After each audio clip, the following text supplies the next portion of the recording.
Minha própria filha organizou um jantar elegante para celebrar sua promoção. Ela me olhou e disse: "Não desça, mãe, você me envergonha." E como se não bastasse, acrescentou: "Minha sogra vai sentar no seu lugar." Eu apenas sorri. Quando todos estavam à mesa, eu desci. E o que aconteceu? Eu estava parada no corredor do segundo andar da minha própria casa quando ouvi minha filha dizer aquelas palavras. Palavras que eu nunca imaginei que sairiam da boca de alguém que eu gerei, alimentei, vesti e eduquei sozinha por quase 30 anos. "Mãe, não desça, você me envergonha."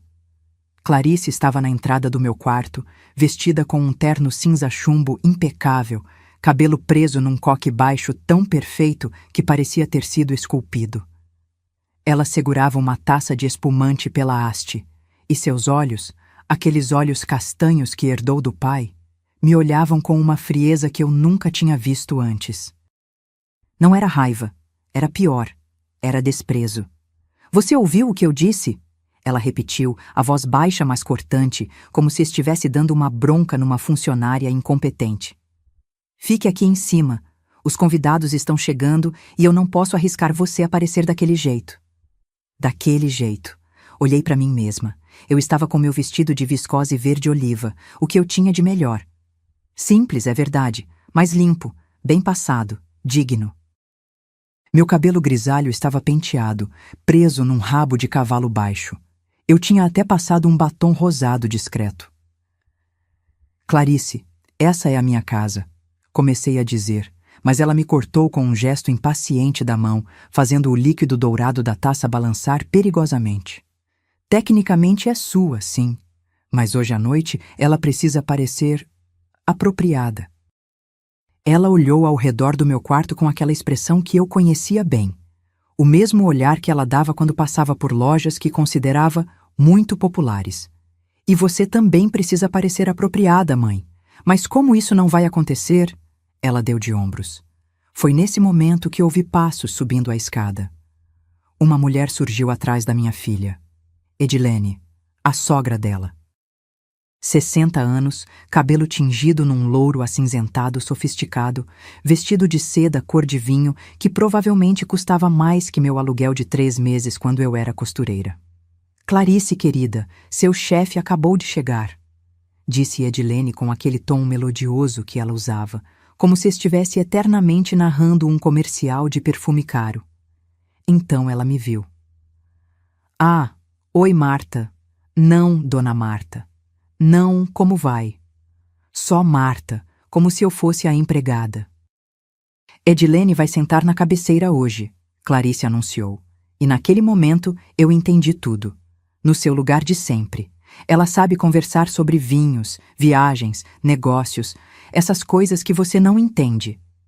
Lá embaixo, eu podia ouvir vozes, risadas educadas, o tilintar de taças. A casa que eu tinha construído tijolo por tijolo, literalmente, estava cheia de estranhos elegantes, comemorando o sucesso da minha filha. E eu estava sendo trancada no meu próprio quarto como uma parente louca que precisa ser escondida. "Então é assim?" perguntei, e minha voz saiu mais firme do que eu esperava. "Você vai me trancar aqui enquanto finge que eu não existo?" Clarice suspirou, como se eu estivesse sendo difícil. "Não seja dramática. É só por hoje. Amanhã você pode voltar à sua rotina normal. Mas hoje é importante para mim, mãe. E eu não posso deixar você estragar." Edilene pôs a mão no ombro da minha filha num gesto de solidariedade. "Clarice trabalhou tanto para chegar até aqui. Tenho certeza que você entende, Marta." Elas me olhavam, as duas, esperando que eu baixasse a cabeça, fechasse a porta e desaparecesse. E foi aí que eu sorri. Um sorriso pequeno, tranquilo. O tipo de sorriso de quem sabe exatamente o que vai fazer. "Tudo bem", eu disse. "Não vou descer." O alívio no rosto da Clarice foi instantâneo. "Ótimo. Obrigada por entender, mãe." Ela já estava se virando, Edilene ao lado dela quando eu acrescentei: "Ainda não." Elas pararam. Clarice olhou para trás. "Como assim?" "Eu disse que não vou descer ainda, mas quando eu descer..." Deixei a frase no ar, aquele sorriso ainda nos meus lábios. Quando eu descer, querida, você vai desejar ter me deixado ficar aqui em cima. Vi a confusão no rosto dela, a irritação, mas também um lampejo de medo. Elas desceram. Fechei a porta do quarto devagar e me sentei na beirada da minha cama. Aquela cama de casal que eu dividia com Benedito há 40 anos, antes dele partir e me deixar sozinha com uma menina de 8 anos e uma pilha de contas para pagar. Da janela do meu quarto, eu podia ver os carros de luxo estacionados na frente da casa. Um BMW preto, um Audi prata, um Mercedes branca. Eu podia ouvir a música ambiente suave que Clarice tinha colocado, alguma coisa clássica, piano e cordas. Abri a gaveta da mesinha de cabeceira. Lá dentro estava um envelope marrom. Eu o peguei, passei os dedos pela superfície áspera do papel. Dentro dele estava tudo o que eu precisava. 3 semanas atrás, eu tinha descoberto o que minha filha estava planejando. 3 semanas de fingir que não sabia de nada. 3 semanas preparando minha resposta. Lá embaixo, ouvi um brinde. A Clarice, a nova gerente regional! Risadas, palmas. Olhei para o relógio. 8h15 da noite. Eles deviam estar servindo o prato principal agora. O tal buffet sofisticado que Clarice contratou por R$12.000. R$12.000 num jantar. Eu levantei 5 filhos de costureiras com menos que isso por mês. Levantei, alisei meu vestido verde-oliva, peguei o envelope, olhei no espelho. Meus 68 anos me encaravam de volta. Cabelos grisalhos, rugas ao redor dos olhos, mãos calejadas de décadas de trabalho. Você me envergonha, tinha dito minha filha. Respirei fundo. Abri a porta e desci as escadas. O salto baixo das minhas sapatilhas marrom faziam um som suave nos degraus de madeira. Quando cheguei no meio da escada, consegui ver a sala de jantar. A mesa estava linda, preciso admitir. Toalha branca imaculada, arranjos florais enormes, prataria reluzente. 15 pessoas sentadas, todas vestidas como se fossem para uma gala. E lá, na cabeceira onde eu sempre sentava nos domingos, estava Edilene, com aquele sorriso de quem conquistou um território. Clarice estava de pé, ainda fazendo seu discurso de agradecimento. E agradeço especialmente ao apoio da minha família. Foi quando ela me viu. O copo de vinho parou no ar. O sorriso congelou. Todos os rostos se viraram para mim. O silêncio foi tão profundo que eu podia ouvir o relógio da sala marcando os segundos. Desci o resto da escada. Devagar. Cada passo ecoando naquela sala de jantar perfeitamente decorada. Mãe, Clarice começou, a voz rouca de constrangimento. Eu disse para você. Ficar lá em cima, eu sei. Cheguei perto da mesa. Todos me olhavam. Alguns com curiosidade, outros com pena. Edilene com desprezo mal disfarçado. Mas eu vim só entregar uma coisa. Coloquei o envelope marrom sobre a mesa, bem no meio, entre as taças de cristal e os pratos de porcelana. O que é isso? Clarice perguntou, mas sua voz estava fina demais. Abra, eu disse. Na frente de todos, afinal, essa noite é sobre celebrar conquistas, não é? E foi aí. Foi aí que tudo mudou. Se essa história mexeu com você, se inscreva no canal, porque o que aconteceu quando ela abriu aquele envelope, você não vai acreditar. E eu vou contar cada detalhe. Mas antes de eu contar o que tinha dentro daquele envelope, vocês precisam entender como eu cheguei até ali. Como uma mulher de 68 anos, de vestido verde-oliva simples, teve coragem de descer aquelas escadas sabendo que seria humilhada. Porque eu não nasci forte, eu me tornei. Eu tinha 22 anos quando conheci Benedito. Ele era mecânico numa oficina pequena no bairro onde eu morava, na Zona Norte. Mãos sempre sujas de graxa, sorriso largo, jeito simples de ser. A gente se casou 6 meses depois num cartório, com 2 testemunhas que ele chamou da oficina. Sem festa, sem vestido branco. Mas eu era feliz. Benedito ganhava pouco, mas era honesto. Todo dia 15 ele trazia o dinheiro para casa, punha na minha mão e dizia: Faz render, Martinha. Você é boa nisso. E eu fazia render. Comprava no atacado, cozinhava feijão para a semana toda, remendava a roupa até não poder mais. Quando Clarice nasceu, eu estava com 23. Foi num hospital público, num parto que durou 14 horas. Benedito ficou do lado de fora da sala, andando de um lado para o outro, roendo as unhas. Quando a enfermeira trouxe nossa filha, eu vi lágrimas nos olhos dele. Ela vai ter tudo que a gente não teve, ele disse, beijando a testa da Clarice. Eu juro, Marta. Essa menina vai estudar, vai ter oportunidades. E ele tentou cumprir. Durante 8 anos, Benedito trabalhou feito um condenado. Fazia hora extra, pegava serviço nos fins de semana, consertava carro de madrugada para ganhar uns trocados a mais. Tudo para Clarice ter caderno novo, lápis de cor, tênis sem furo. Eu trabalhava também, costurava para fora, vestidos de festa, roupas de bebê, ajustes em calças. A máquina de costura velha, que minha mãe me deixou, ficava zunindo até tarde da noite, enquanto Clarice dormia no quarto ao lado. A gente não tinha muito, mas a gente tinha paz. Até aquela terça-feira. Clarice estava com 8 anos. Eu tinha acabado de buscá-la na escola quando o telefone tocou. Era o dono da oficina, a voz trêmula. Dona Marta, aconteceu um acidente. O elevador do carro tinha cedido. Benedito estava embaixo, fazendo manutenção. 43 anos. Morreu na hora. Eu não lembro direito dos dias que se seguiram. Lembro de gente entrando e saindo da minha casa. Lembro de Clarice me perguntando onde estava o pai. Lembro de sentar no velório e não conseguir chorar, porque se eu começasse, tinha medo de nunca parar. A oficina pagou indenização. 180 mil reais. Parecia uma fortuna naquela época. Minha irmã mais velha, Gilda, veio me visitar 3 dias depois do enterro. Guarda esse dinheiro direito, Marta, ela disse, sentada na minha cozinha minúscula. Põe na poupança, você e a Clarice vão precisar. Mas eu olhei para minha filha. Ela estava brincando com uma boneca no chão da sala, aquela boneca que o pai tinha dado no último aniversário dela. E eu pensei, quanto tempo 180 mil reais duram? 5 anos? 10, se eu for muito cuidadosa? E depois? A gente volta para a miséria? Não, eu decidi que não.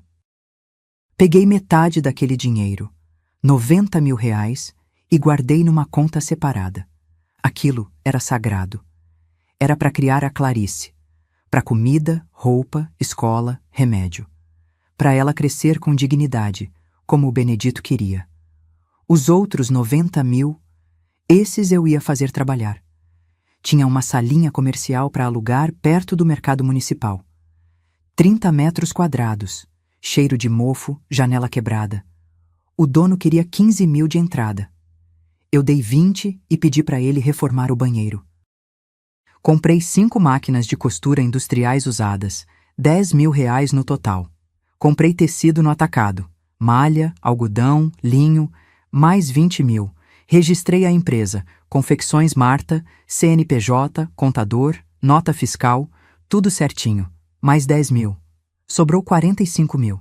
Precisava durar até as vendas começarem. Nos primeiros 3 meses, eu quase quebrei. Costurava de madrugada, ia vender de dia, buscava Clarice na escola no horário do almoço, voltava para costurar mais.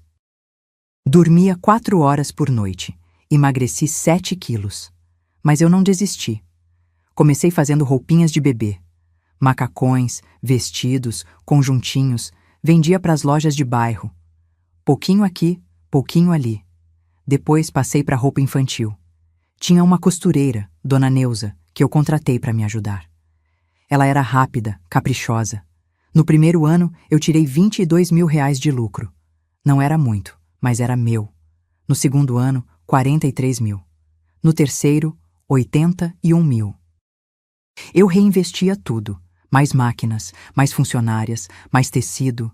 Fui pegando clientela maior, lojas de shopping, boutiques, até algumas redes pequenas.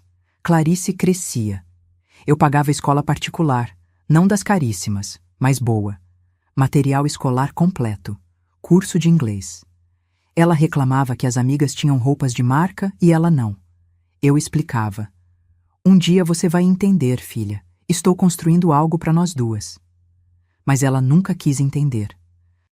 Quando Clarice completou 15 anos, a Confecções Marta tinha 17 funcionárias e faturava R$500 mil por ano. Eu tinha comprado um terreno e construído uma casa de 3 andares. Nada de luxo, mas era nossa. Cada tijolo assentado com o suor do meu trabalho. No andar de baixo, eu montei um showroom para receber clientes. No segundo andar, 3 quartos.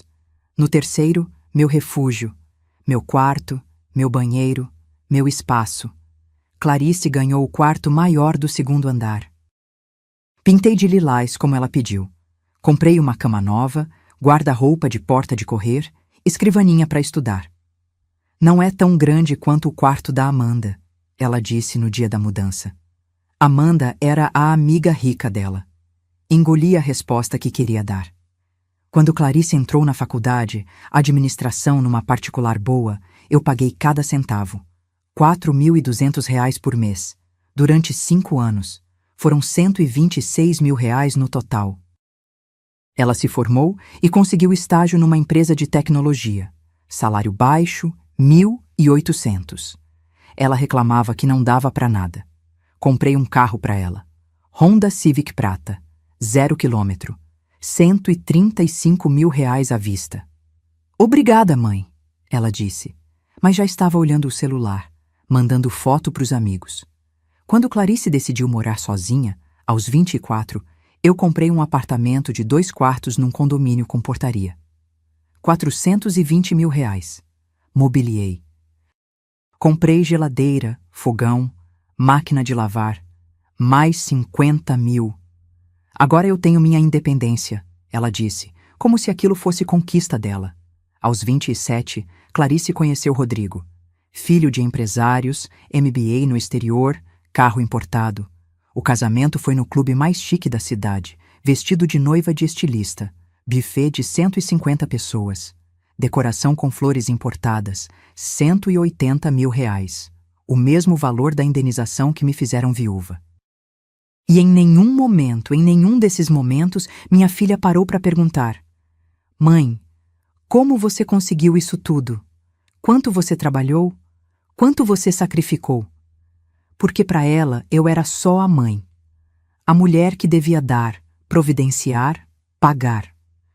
15 anos depois de abrir aquela salinha de 30 metros quadrados, a Confecções Marta valia R$2.300.000. Tinha 42 funcionárias. Fornecia para redes grandes em 3 estados. E minha filha, gerente regional ganhando 18 mil por mês, tinha vergonha de mim. Então, quando eu coloquei aquele envelope na mesa, na frente daqueles estranhos elegantes, não era só raiva, era justiça. Clarice olhava para o envelope como se fosse uma cobra prestes a dar o bote. Os dedos dela tremiam ligeiramente quando ela estendeu a mão para pegar, mas eu ainda não tinha terminado de falar. Sabe o que tem de engraçado? Eu disse, e minha voz ecoou naquela sala de jantar silenciosa. Eu passei 30 anos da minha vida construindo um futuro para você. 30 anos acordando às 5 da manhã, costurando até meia-noite, pulando o almoço para economizar, usando a mesma roupa durante anos. E você cresceu achando que isso era obrigação minha. Um dos convidados, um homem de terno azul marinho que devia ser o tal chefe dela, pigarreou desconfortável. Mas ninguém se mexeu. Era como se todos estivessem paralisados, esperando o próximo ato de uma peça de teatro. Edilene tentou intervir com aquela voz adocicada dela. Marta, talvez não seja o momento apropriado para... Apropriado? Eu virei para ela. A senhora acha apropriado chamar de popular a decoração da minha casa? Apropriado sugerir que minhas cortinas de linho, que eram da minha sogra, que me acolheu quando eu fiquei viúva, eram coisa de pobre? Apropriado tomar o meu lugar na cabeceira da minha mesa? Edilene ficou branca. Algumas pessoas ao redor da mesa trocaram olhares. Clarice fechou os olhos por um segundo, como se estivesse orando para que o chão se abrisse e a engolisse. Mãe, Por favor, ela sussurrou. Por favor, o quê, Clarice? Por favor, fique quieta. Por favor, volte lá para cima e finja que não existo. Minha voz não estava alta. Estava firme. Cada palavra saindo devagar. Pesada. Você tem ideia de quanto custou cada coisa que eu te dei? Ela não respondeu. Só ficou ali parada, segurando aquele envelope como se fosse uma sentença de morte. Deixa eu refrescar sua memória, continuei. Faculdade particular, 5 anos, R$ 126 mil. Eu sei o número exato porque foram 60 prestações de 4.200, 60 meses trabalhando dobrado para pagar aquela mensalidade. Vi uma mulher loira do outro lado da mesa. Devia ser colega de Clarice. Arregalar os olhos. O Honda Civic que você tanto queria porque não podia chegar no estágio de ônibus? R$ 135 mil, à vista. Eu vendi um lote de produção inteiro para uma rede de São Paulo para conseguir aquele dinheiro. Clarice estava mortalmente pálida agora. Mãe, todo mundo aqui não precisa saber. Não precisa? Eu ri. Um riso curto, sem humor. Mas todo mundo aqui precisa saber que você é gerente regional, que você é bem-sucedida, que você conseguiu subir na vida. Só não podem saber que foi eu quem pagou cada degrau dessa escada, né? Rodrigo, o marido dela, estava sentado 2 cadeiras à esquerda. Ele olhava para o prato como se quisesse desaparecer dentro dele. O apartamento onde vocês moraram antes de voltarem temporariamente para cá? R$ 420 mil. Mais 50 mil de mobília. Geladeira de 3 portas porque você disse que a comum era muito básica. Sofá de couro porque tecido envelhece rápido. Até as panelas eram importadas. Eu fiz uma pausa. Respirei fundo. Quando voltei a falar, minha voz estava mais baixa, mas isso só deixava as palavras mais cortantes. O seu casamento. Aquele casamento lindo no clube. Vestido que custou mais que o carro que eu dirigia na época. Decoração com orquídeas vindas não sei de onde. Buffet com camarão e champanhe francês. Você sabe quanto foi? Clarice apertou os lábios. Não ia responder. Então eu respondi por ela. R$ 180 mil. Exatamente o valor da indenização que eu recebi quando seu pai morreu. Quando eu fiquei sozinha com você, uma criança de 8 anos, sem saber como ia pagar as contas do mês seguinte. Minha voz tremeu um pouco, mas segurei. Seu casamento custou o preço da morte do seu pai. Alguém engasgou no vinho. Um barulho abafado de vidro batendo em madeira. E sabe o que você me disse no dia do casamento? Continuei. Quando eu comentei que estava cansada porque tinha trabalhado até tarde, finalizando uma encomenda grande, justamente para cobrir os custos extras que apareceram de última hora? Clarice estava olhando para a mesa agora, as mãos tremendo visivelmente.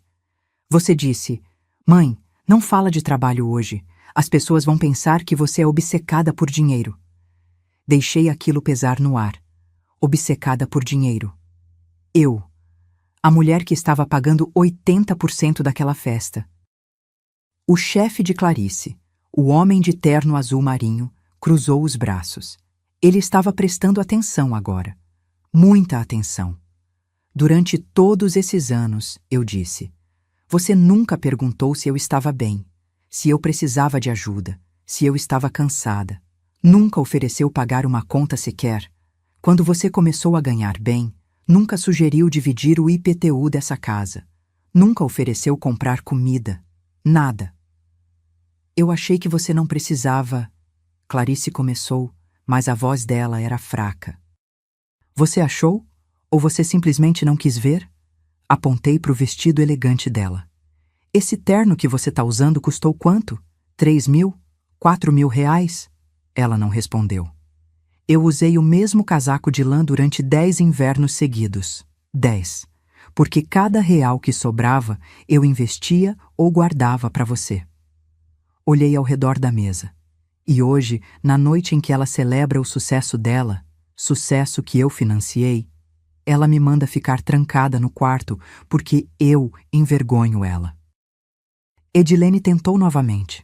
Às vezes as mães não entendem que os filhos precisam de espaço para... A senhora não fala da minha relação com minha filha, cortei seco.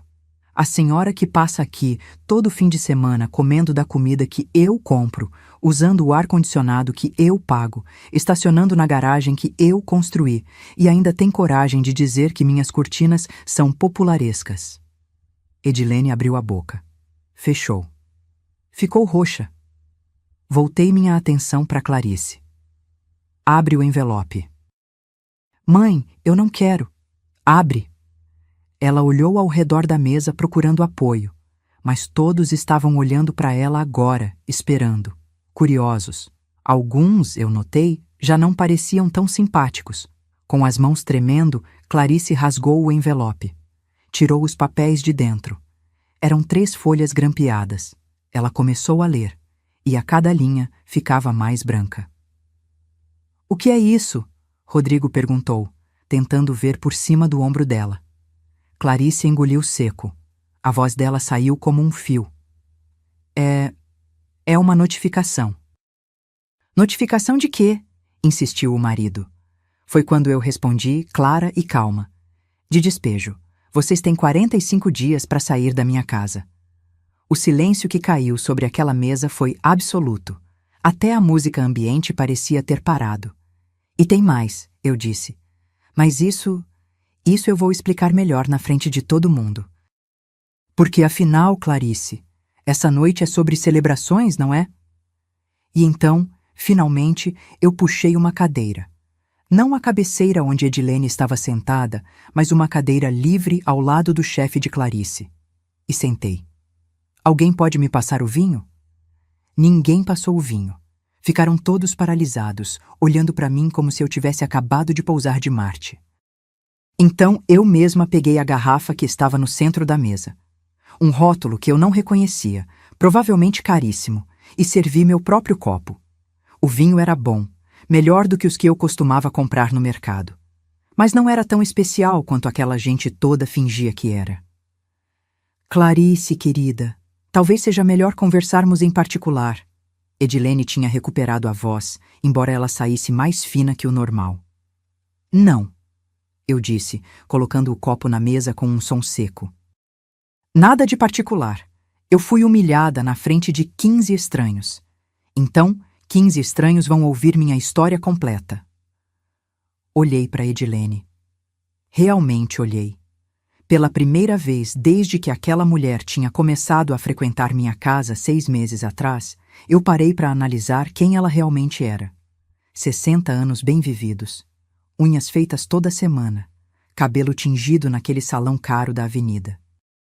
Roupas que ela trocava como quem troca de máscara. Sempre perfeitas, sempre coordenadas, sempre gritando, eu tenho dinheiro. Mas tinha uma coisa nos olhos dela. Uma dureza. O tipo de dureza que vem de quem passou a vida inteira preocupada em parecer melhor que os outros. A senhora começou a vir aqui em março, eu disse. Lembro direitinho. Foi num sábado. Clarice tinha feito não sei que prato sofisticado e convidou vocês para almoçar.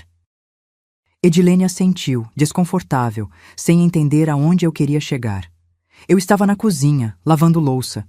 Minha máquina tinha quebrado na semana anterior e eu ainda não tinha conseguido chamar o técnico. A senhora entrou, olhou ao redor e disse, eu lembro das palavras exatas.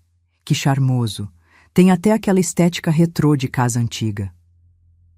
Vi algumas pessoas ao redor da mesa tentando esconder sorrisos. Eles sabiam. Sabiam que estética retrô era só uma forma educada de chamar minha casa de velha e ultrapassada.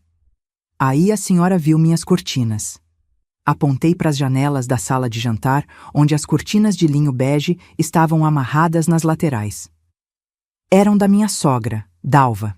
Ela costurou à mão em 1985, quando essa casa ainda estava sendo construída. Cada ponto feito com cuidado. Dalva morreu 3 anos depois, mas deixou essas cortinas para mim. Disse que era para eu lembrar que família é tecida devagar, com paciência. Minha voz ficou mais dura.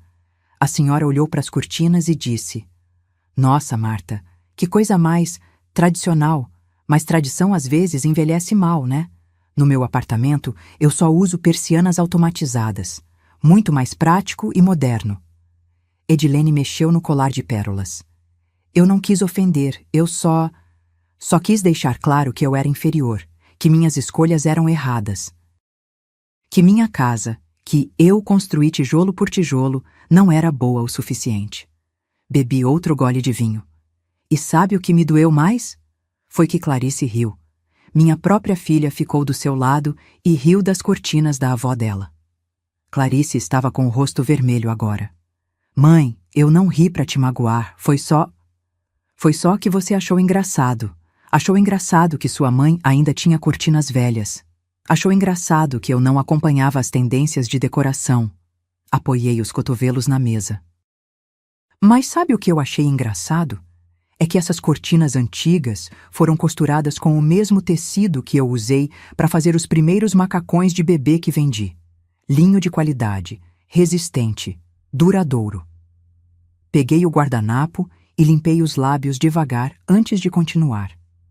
Depois daquele dia, Edilene começou a vir aqui toda semana, sempre com algum comentário, sempre com alguma sugestão de melhoria.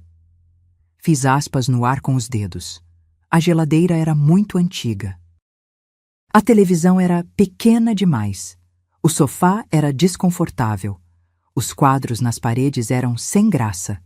O chefe de Clarice, Dr. Humberto, eu tinha ouvido alguém chamá-lo, estava inclinado para frente agora, realmente interessado. Um dia, eu estava mostrando para Clarice umas fotos antigas, fotos de quando ela era bebê, do Benedito, da primeira loja que eu abri. E Edilene passou, olhou e disse: Ai, que nostalgia, né? Mas vocês têm que viver o presente, não o passado. Pausei. Como se minhas memórias fossem algo vergonhoso. Como se o trabalho que me trouxe até aqui fosse algo para ser esquecido. Edilene estava visivelmente irritada agora. Eu sempre fui educada com você, Marta. Nunca fui direta. Exatamente, nunca foi direta, porque gente como a senhora não precisa ser direta. Vocês têm o veneno da educação, sorriem enquanto enfiam a faca. Virei para Clarice. E você aprendeu direitinho com ela, não foi? Aprendeu a ter vergonha da mãe que te criou sozinha. Da mãe que trabalhou feito uma mula para te dar tudo que essa mulher aqui deu pro filho dela. Rodrigo finalmente falou, a voz baixa. Marta, minha mãe só queria ajudar. Ajudar? Soltei uma risada curta. Filho, sua mãe queria colonizar. Ela via essa casa como um território sem dono. Uma viúva sozinha, sem marido, sem alguém para guiar. Ela achou que podia entrar aqui e remodelar tudo. A casa, a filha, até eu. Olhei de novo para Edilene. Mas a senhora subestimou uma coisa. Subestimou o fato de que eu não sou uma velha ingênua. Eu construí um negócio do zero. Eu sei quando alguém está tentando me empurrar para fora do meu próprio espaço. Foi aí que eu vi. Vi nos olhos dela. Um lampejo de respeito. Ou talvez de medo. Difícil dizer. 3 semanas atrás, continuei, eu estava subindo a escada e ouvi vocês duas conversando. Você e Clarice, na sala. Apontei para a porta que levava à sala de estar. Vocês não me viram. Estavam de costas, tomando chá naquelas xícaras de porcelana que vocês insistiram que eu comprasse porque canecas são muito informais. Clarice fechou os olhos. Ela sabia o que vinha. Edilene disse: Clarice, você precisa pensar no futuro. Sua mãe está ficando velha. Casas como essa dão trabalho. Não seria melhor ela ir para um lugar onde recebesse cuidados adequados? Imitei o tom melodioso dela com perfeição. E você, minha filha, minha única filha, respondeu. Eu sei. Mas como eu convenço ela sem parecer má filha? O silêncio era tão pesado que parecia sólido. Aí, Edilene, essa conselheira maravilhosa disse: Você não precisa convencer. Você só precisa de uma procuração de saúde. Com a idade dela, qualquer juiz concorda que ela precisa de supervisão. E aí você faz o que precisa ser feito pelo bem dela. 2 mulheres ao lado esquerdo da mesa trocaram olhares chocados. Foi nesse momento, eu disse, olhando direto para os olhos da minha filha. Que eu entendi que você não tinha vergonha de mim só pelos meus vestidos simples. Você queria me apagar, me internar, me tirar do caminho, para ficar com minha casa, com meu espaço, com minha vida. E foi quando Clarice finalmente quebrou. As lágrimas desceram pelo rosto de Clarice, borrando a maquiagem perfeitamente aplicada. Mas eu não senti pena. Não ainda. Não foi assim, ela sussurrou, a voz engasgada. Mãe, você tá distorcendo tudo. Eu só estava preocupada com você. Essa casa é grande demais, o trabalho é pesado demais para uma mulher da sua idade. Da minha idade, repeti, deixando as palavras ecoarem. Eu tenho 68 anos, Clarice, não 88. Eu subo escada sem ajuda. Dirijo meu carro. Administro minha empresa. Faço minhas contas. Cozinho, limpo. Vivo sozinha, sem problema nenhum. Me inclinei para frente. O que te incomoda não é minha idade, é minha independência. Rodrigo colocou a mão no ombro da esposa, mas ela se afastou, limpando o rosto com o guardanapo de linho. Depois daquela conversa que eu escutei, continuei, fiquei quieta, não confrontei vocês, porque eu precisava ter certeza, precisava saber até onde vocês estavam dispostos a ir. Olhei ao redor da mesa. E aí, 2 semanas atrás, Clarice recebeu a notícia da promoção. Dr. Humberto se ajeitou na cadeira. Ele parecia desconfortável agora, como se estivesse começando a conectar os pontos. Gerente regional, eu disse. 18 mil reais por mês, um cargo importante. E eu fiquei genuinamente feliz por ela. Eu liguei, parabenizei, perguntei se ela queria comemorar. Ofereci fazer um almoço especial no domingo. Clarice mantinha os olhos baixos, fixos no prato de comida intocado. Mas ela disse que não, que ia fazer algo mais adequado ao momento. E quando eu perguntei o que seria, ela respondeu: um jantar elegante, mãe, com meu chefe, alguns executivos da empresa. Gente importante. Fiz uma pausa. Gente importante, como se eu não fosse. Uma mulher ruiva do outro lado da mesa, ela tinha se apresentado como Patrícia, da área financeira, murmurou algo para o homem ao lado dela. Ele balançou a cabeça, reprovando. Eu disse que ajudaria. Ofereci cozinhar. Eu faço um pernil assado que derrete na boca. Farofa que é elogiada até por chefe de restaurante. Pudim de leite que ganha de qualquer sobremesa francesa. Sorri, mas não tinha alegria naquele sorriso. Mas Clarice disse, não, mãe, eu vou contratar um buffet profissional. Esse jantar precisa ser impecável. Impecável, como se minha comida fosse manchada. Nos dias seguintes, ela contratou decoradores, gastou 12 mil reais só em flores e arranjos. 12 mil. Deixei o número pesar. Eu criei ela com menos que isso por mês durante anos. Mas tudo bem, era o dinheiro dela, a conquista dela. Eu respeitei. Olhei para os arranjos florais absurdos espalhados pela sala. Orquídeas brancas enormes, lírios, não sei mais o quê. Bonitos, sim, mas sem alma. No dia do jantar, eu me arrumei. Coloquei meu vestido verde-oliva. Não é Chanel, não é Dior. Comprei numa loja de departamento por 300 reais, mas é limpo, bonito, decente. Passei a mão pelo tecido. Prendi meu cabelo. Passei batom. Coloquei os brincos de pérola falsa que ganhei da Dalva anos atrás. Me olhei no espelho e pensei, tô apresentável. Edilene mexeu no copo de vinho, evitando meu olhar. Desci as escadas. Os primeiros convidados já tinham chegado. Eu ia cumprimentar, me apresentar, ser a mãe orgulhosa da gerente regional, mas Clarice me interceptou no meio da escada. Respirei fundo. E foi aí que ela disse. Todos estavam pendendo de cada palavra agora. Até o pessoal do buffet, que tinha parado de circular com as travessas, estava parado nas beiradas da sala, ouvindo. Mãe, não desça. Repeti as palavras exatas. Você me envergonha. Ouvi alguém inalar forte. Uma das convidadas levou a mão à boca. Eu perguntei por quê. E sabe o que ela respondeu? Virei para Clarice. Repete. Repete para todo mundo ouvir o que você disse. Clarice sacudiu a cabeça, chorando mais forte agora. Não? Então eu repito. Olhei para os convidados. Ela disse: Você não tem classe para isso, mãe. Essas pessoas são diferentes. Elas falam de vinhos importados, viagens internacionais, restaurantes que você nem sabe pronunciar o nome. Você vai ficar perdida. Vai dizer algo inadequado. Vai me fazer passar vergonha. Dr. Humberto fechou os olhos por um segundo. Quando abriu, estava olhando para Clarice com uma expressão que não era nada boa. E então, continuei, como se já não bastasse, ela acrescentou a cereja do bolo. Edilene vai sentar no seu lugar na cabeceira. Ela sabe conversar com essas pessoas. Ela é refinada. Edilene estava vermelha agora. Não de vergonha, de raiva. Porque ela estava sendo exposta também. Refinada, repeti. Então, eu subi. Fiquei no meu quarto, ouvindo as risadas, os brindes, os elogios. Ouvi minha filha fazer um discurso bonito sobre dedicação, trabalho duro, sacrifício. E eu pensei, que irônico, ela falando de sacrifício enquanto me sacrifica. Peguei o segundo documento do envelope que ainda estava na mesa.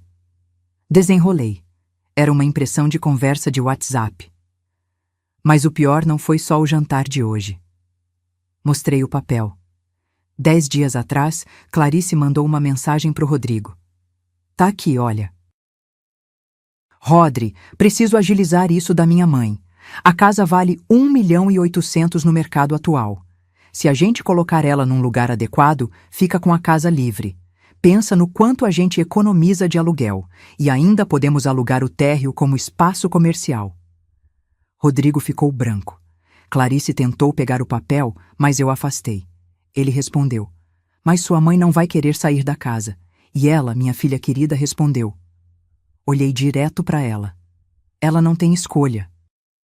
Com a idade dela, qualquer juiz aceita que ela precisa de cuidados supervisionados. E tem aqueles lares de luxo que custam 8.000, 9.000 por mês. É caro, mas vale a pena pelo patrimônio que a gente mantém. Patrícia, a mulher ruiva, estava com a mão na boca agora, os olhos arregalados. 8.000 por mês, repeti. Ela ia me trancar num asilo, pagar 8.000 por mês, mas ficar com uma casa de 1.800.000. A matemática até que fecha, não é? Em 15 anos ela gasta 1.440.000 comigo, mas fica com um imóvel que só vai valorizar. Clarice estava soluçando agora, a cabeça entre as mãos. Mas eu não sou boba. Nunca fui. Coloquei o papel na mesa. Então, fui atrás dos meus direitos. Procurei um advogado. Bom, caro. E descobri que enquanto eu tiver plena capacidade mental, e eu tenho, ninguém me interna em lugar nenhum. E mais, essa casa é minha. Registro no meu nome. Quitada. Vocês moram aqui porque eu permito. Me levantei. Todos os olhos me acompanharam. Então sim, Clarice, você me envergonha. Mas não pelas razões que você pensa. Você me envergonha porque eu te dei tudo e você aprendeu a dar nada. E foi aí que Dr. Humberto finalmente falou. Dr. Humberto limpou a garganta. Era um homem de uns 50 e poucos anos, cabelo grisalho bem cortado, óculos de armação fina. O tipo de pessoa que você olha e sabe que chegou onde está por competência, não por sorte. Clarice, ele disse, e a voz dele tinha aquele tom que chefe usa quando está profundamente desapontado. Não era raiva, era pior, era decepção. Nós precisamos conversar. Segunda-feira, na minha sala, 8h. Clarice levantou a cabeça bruscamente. Dr. Humberto, eu posso explicar. Segunda-feira, ele repetiu, firme. E então olhou para mim com algo que parecia respeito. Dona Marta, a senhora tem toda a razão em estar indignada. E me desculpe por ter sido convidado para um jantar baseado em isso. Ele gesticulou vagamente para toda a situação. Alguns dos outros convidados começaram a se mexer, claramente desconfortáveis. Uma mulher já estava pegando a bolsa. Outro casal trocava olhares significativos, aquele tipo de olhar de precisamos sair daqui. Mas eu ainda não tinha terminado. Antes de vocês irem embora, eu disse, e minha voz cortou o murmúrio crescente. Tem uma coisa que eu preciso esclarecer, porque eu não quero que ninguém saia daqui achando que eu sou uma mãe rancorosa que está sabotando a filha por ciúmes, ou sei lá o quê. Voltei a sentar. Cruzei as mãos sobre a mesa. 20 dias atrás, eu fui ao banco. Não o banco normal, onde eu tenho conta corrente. Fui ao banco onde está a conta da empresa, a Confecções Marta. Olhei para Clarice. Você sabe que eu nunca falei muito sobre o funcionamento da empresa com você. Sempre achei que você não se interessava. E você realmente nunca perguntou. Rodrigo estava pálido agora. Ele já sabia que algo grande vinha. Então deixa eu contar uma história que vocês não conhecem. Apoiei as costas na cadeira. Quando eu abri a confecção, há 23 anos, eu tinha R$ 90 mil. Metade da indenização do Benedito. Era dinheiro sagrado. Dinheiro manchado com a morte do homem que eu amava.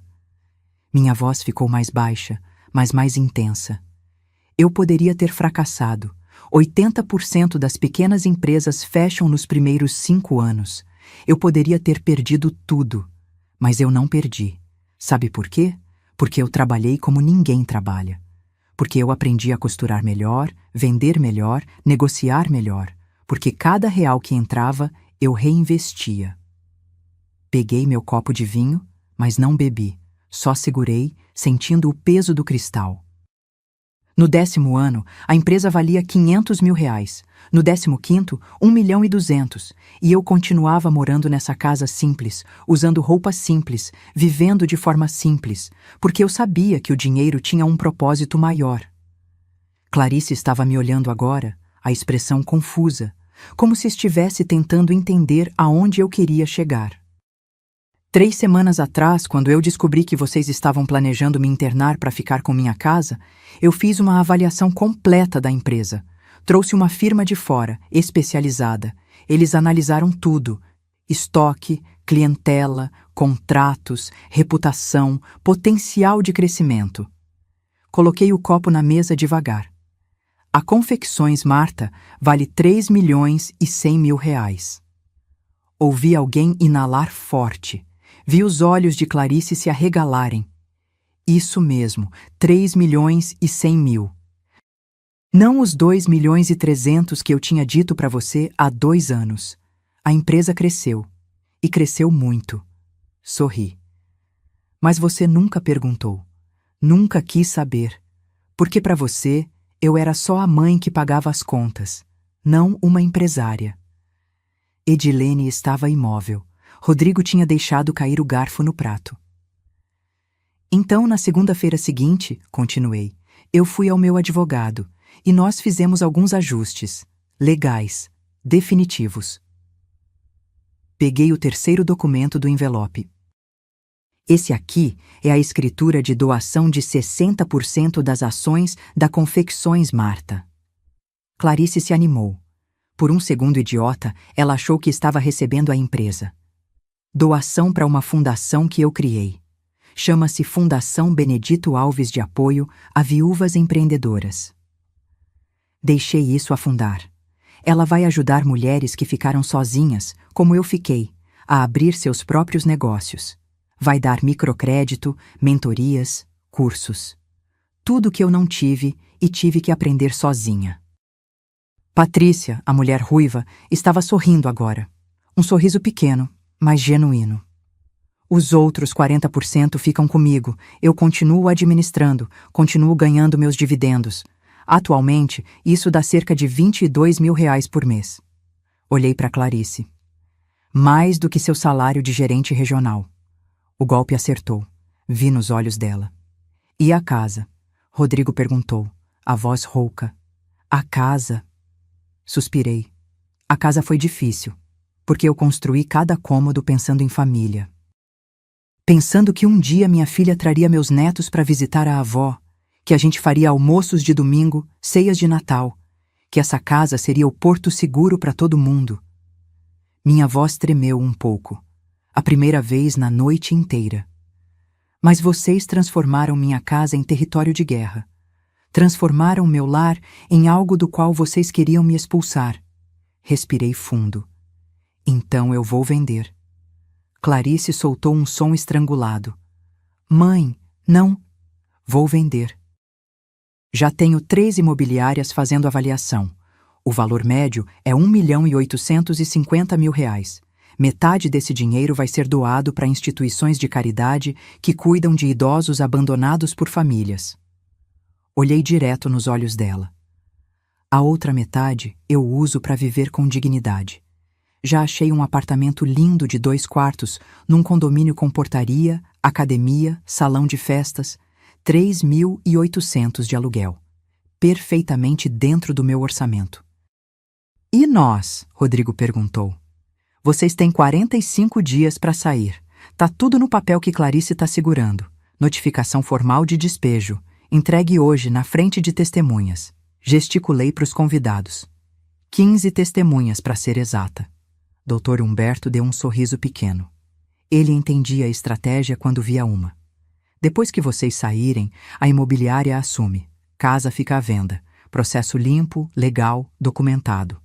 Peguei minha bolsa que estava no chão ao lado da cadeira. De dentro, tirei mais um papel. E tem isso aqui também. Era uma foto. Impressa. Colorida.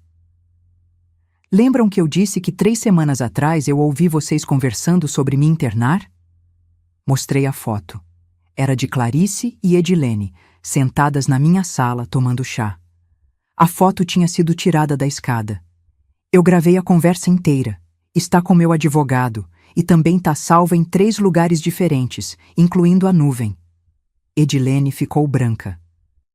Caso vocês tentem alegar que eu tô senil, que eu não tenho capacidade, que eu preciso de curador, essa gravação mostra exatamente o contrário.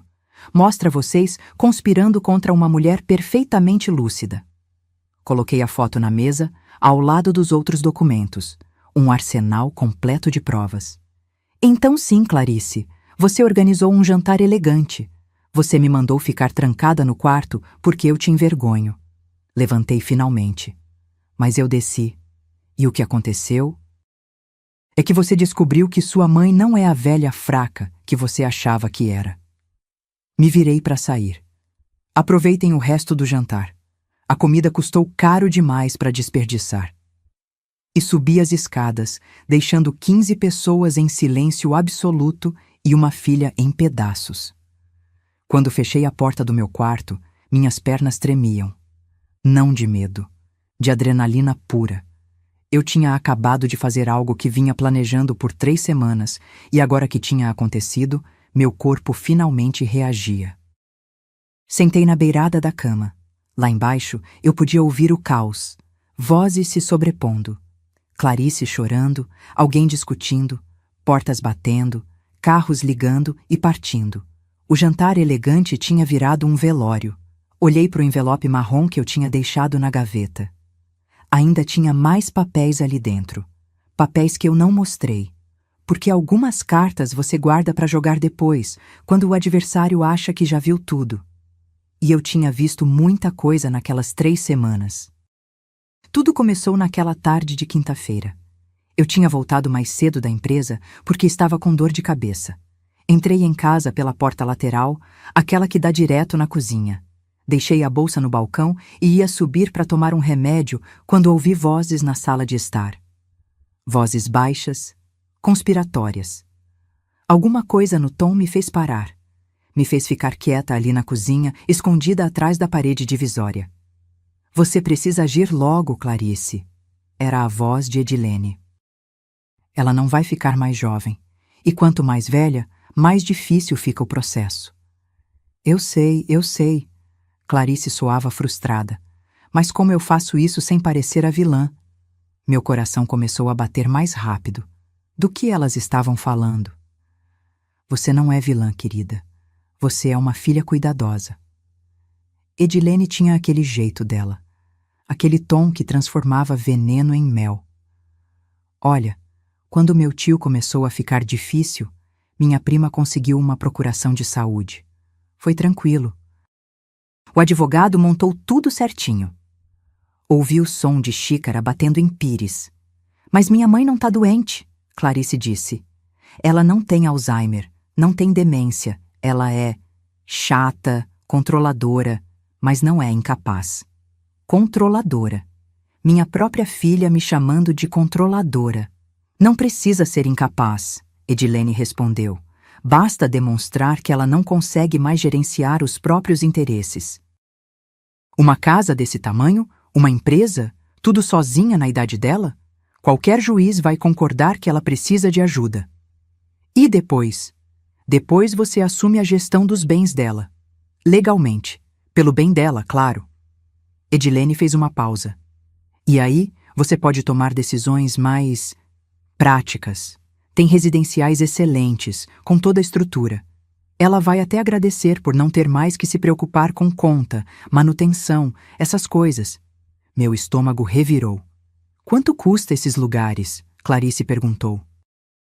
Os bons? 8, 9 mil por mês. Mas pensa no que você economiza. Essa casa vale pelo menos 1.800.000 no mercado. Vocês podem alugar, vender uma parte, fazer o que quiser. E ainda sobra para cuidar dela confortavelmente. Foi aí que eu entendi. Entendi tudo. Minha filha não estava preocupada comigo. Estava preocupada com meu patrimônio. A empresa também... Clarice começou, hesitante. Também entra na curatela se você conseguir. Edilene soava animada agora. Imagina, Clarice. Você gerenciando tudo, sem ter que pedir permissão, sem ter que ouvir sermão de como as coisas eram feitas no tempo dela. Elas riram. As duas riram. Subi a escada sem fazer barulho. Entrei no meu quarto. Tranquei a porta. E pela primeira vez em 20 anos, desde que Benedito morreu, eu chorei de desespero. Mas as lágrimas duraram só 10 minutos, porque depois dos 10 minutos, a empresária em mim acordou. A mulher que tinha transformado 90 mil reais em 3 milhões não ia ser derrotada pela própria filha. Limpei o rosto, peguei meu celular, liguei para o Dr. Tavares, meu advogado há 15 anos. Doutor, preciso marcar uma reunião urgente, amanhã, se possível. Na sexta-feira de manhã, eu estava no escritório dele. Contei tudo.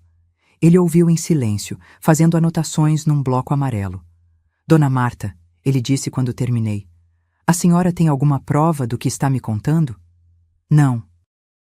Mas posso conseguir. Ele pensou por um momento. Gravações em ambiente particular são complicadas juridicamente, mas se a senhora se sentir ameaçada na própria casa... Ele me olhou por cima dos óculos. Seria uma medida de autopreservação. Entendi o recado. Comprei um gravador pequeno naquela mesma tarde, daqueles discretos, do tamanho de um isqueiro. Comecei a carregá-lo no bolso sempre que Clarice ou Edilene estavam em casa. Levou 4 dias até eu conseguir o que precisava. Foi num domingo. Edilene tinha vindo almoçar. Depois da comida, enquanto eu fingia estar tirando uma soneca, elas ficaram na varanda conversando. Eu tinha deixado o gravador escondido entre os vasos de samambaia. A gravação durou 23 minutos. Elas discutiram valores, advogados, estratégias. Edilene até indicou um especialista em questões de curatela que podia agilizar o processo. Na segunda-feira, voltei ao Dr. Tavares com a gravação. Ele ouviu tudo. Quando terminou, balançou a cabeça. Isso é suficiente, mais que suficiente. Ele tirou os óculos e me olhou sério. Dona Marta, a senhora precisa agir agora. Se ela der entrada num processo de interdição antes, mesmo sem fundamento, vira uma batalha jurídica longa e cara. O que eu faço? Primeira coisa, avaliação psiquiátrica completa. Eu indico um profissional. A senhora faz todos os testes, documenta que está plenamente capaz. Segunda, protege seus bens. Testamento atualizado, doações estratégicas, se for o caso. Terceira, notificação de despejo. Se ela mora na sua casa sem pagar aluguel, você tem todo o direito. Fiz tudo, cada passo. A avaliação psiquiátrica levou uma manhã inteira. Testes de memória, raciocínio lógico, saúde mental. O laudo saiu 5 dias depois. Paciente apresenta plenas capacidades cognitivas e emocionais. Não há indícios de demência, alterações de personalidade ou incapacidade para a gestão da própria vida. Atualizei meu testamento. Criei a fundação, transferi as ações, cada documento assinado, reconhecido em cartório, registrado, e então preparei a notificação de despejo. Dr. Tavares me aconselhou: entregue num momento público, com testemunhas. Assim não tem como ela alegar coação ou que a senhora não estava lúcida. Um momento público, repeti. Foi quando Clarice anunciou o jantar, e eu sorri. Porque finalmente, depois de 3 semanas de silêncio estratégico, de engolir comentários maldosos, de fingir que não sabia de nada, eu ia virar o jogo. Naquela noite, sentada na minha cama depois de toda a explosão lá embaixo, eu abri o envelope marrom que tinha ficado na gaveta. Dentro tinha mais 3 documentos. Um era a avaliação detalhada da empresa mostrando os 3.100.000 reais. Outro era meu testamento atualizado. E o terceiro? O terceiro era uma cópia de mensagens que Rodrigo tinha mandado para o irmão dele, Gabriel, 2 semanas atrás. Cara, a sogra tá sentada em cima de uma fortuna e nem percebe. A Clarice tá certa. A gente precisa tomar controle antes que ela faça alguma burrada, tipo doar tudo para a igreja. Guardei os papéis de volta. Ainda tinha munição. Porque uma coisa que Clarice nunca entendeu. Não era só minha idade que ela subestimava. Era minha inteligência. Passei a noite toda acordada. Não de ansiedade. De alerta. Como um general que acabou de vencer a primeira batalha, mas sabe que a guerra ainda não terminou. Lá embaixo, a casa tinha ficado em silêncio por volta das 11 da noite. Os convidados tinham ido embora há horas. Ouvi Clarice e Rodrigo discutindo em voz baixa no quarto deles, mas não consegui distinguir as palavras. Depois, silêncio. Dormi por volta das 3 da manhã. Acordei às 6, como sempre. O corpo tem memória. 30 anos acordando cedo para trabalhar não se apagam da noite para o dia. Desci para a cozinha. A sala de jantar ainda estava do jeito que tinha ficado na noite anterior. A mesa linda, agora uma bagunça de pratos sujos, taças pela metade, guardanapos amassados, as flores caríssimas começando a murchar no calor. 12.000 reais jogados fora. Fiz café, forte, como o Benedito gostava. Sentei na mesinha pequena da cozinha, meu cantinho, e fiquei olhando pela janela. O sol nascendo devagar, pintando o céu de laranja e rosa. Foi aí que Clarice apareceu. Ela estava sem maquiagem, os olhos inchados de tanto chorar. Ainda usava a calça do terno de ontem, mas tinha trocado a blusa por uma camiseta velha. Parecia ter envelhecido 10 anos numa noite. Mãe! A voz dela saiu rouca. Não respondi. Só tomei meu café. Mãe, a gente precisa conversar. Agora você quer conversar. Não olhei para ela. Continuei olhando pela janela. Ontem você queria que eu ficasse trancada no quarto. Que diferença faz um dia? Ela puxou uma cadeira e sentou. Colocou as mãos sobre a mesa, entrelaçadas, apertando os dedos até ficarem brancos. Eu não sei o que dizer. Então não diga nada. Coloquei a xícara na mesa com cuidado. Você tem 45 dias. Depois disso, se você ainda estiver aqui, chamo a polícia. Você não faria isso. Finalmente olhei para ela, direto nos olhos. Testa. Ela engoliu seco. Viu que eu estava falando sério. Mãe, eu estava confusa. A Edilene. Ela colocou ideias na minha cabeça. Ela disse que seria melhor para você que... Não, cortei. Não coloca a culpa na sua sogra. Você tem 35 anos, Clarice. Você não é criança. Você sabia exatamente o que estava fazendo. Me inclinei para frente. Você ia me internar, me tirar da minha casa, ficar com tudo que eu construí. E ainda ia dormir tranquila, achando que estava fazendo o melhor para mim. As lágrimas dela começaram de novo, mas eu estava vacinada contra aquelas lágrimas. Quantas vezes, perguntei, a voz baixa mas firme. Quantas vezes eu te perguntei se você precisava de ajuda? Se estava tudo bem? Se o dinheiro estava suficiente? E você sempre dizia que sim, que estava tudo ótimo, que você estava se virando. Ela não respondeu. Mas você não estava se virando. Você estava esperando eu ficar velha demais para reagir. Esperando o momento certo para me empurrar para fora da minha própria vida. Não foi assim. Ela tentou. Foi exatamente assim. Levantei. Peguei minha xícara. 45 dias, Clarice. E se eu fosse você, já começava a procurar apartamento. Porque no dia 46 mudo a fechadura. Ia sair da cozinha quando ela disse, a voz desesperada. Dr. Humberto me ligou. Parei. Ele marcou reunião para segunda-feira. Disse que precisa reavaliar minha promoção. A voz dela quebrou. Mãe, eu vou perder tudo. O cargo, a credibilidade, a reputação na empresa. Todo mundo vai saber. Todo mundo que estava naquele jantar vai espalhar. Me virei devagar. E? Ela me olhou como se eu tivesse dado um tapa nela. E? Só isso? Mãe, minha carreira vai acabar. Sua carreira, repeti. Sua carreira que você construiu com o dinheiro que eu ganhei. A faculdade que eu paguei. O carro que eu comprei para você não chegar de ônibus no estágio. O apartamento que eu financiei para você ter independência. Dei um passo em direção a ela. Sua carreira, filha, foi construída em cima do meu sacrifício, e você teve a audácia de ter vergonha de mim. Eu não tive vergonha de você, ela gritou, ficando de pé. Eu tive vergonha da situação. Você não entende como é pressão no trabalho, expectativas, precisar parecer bem-sucedida. Não entendo. Minha voz saiu mais alta que eu planejava. Eu não entendo pressão? Eu que fiquei viúva aos 30 com uma filha de 8 anos? Eu que acordava às 5 da manhã e dormia à meia-noite para fazer a empresa crescer?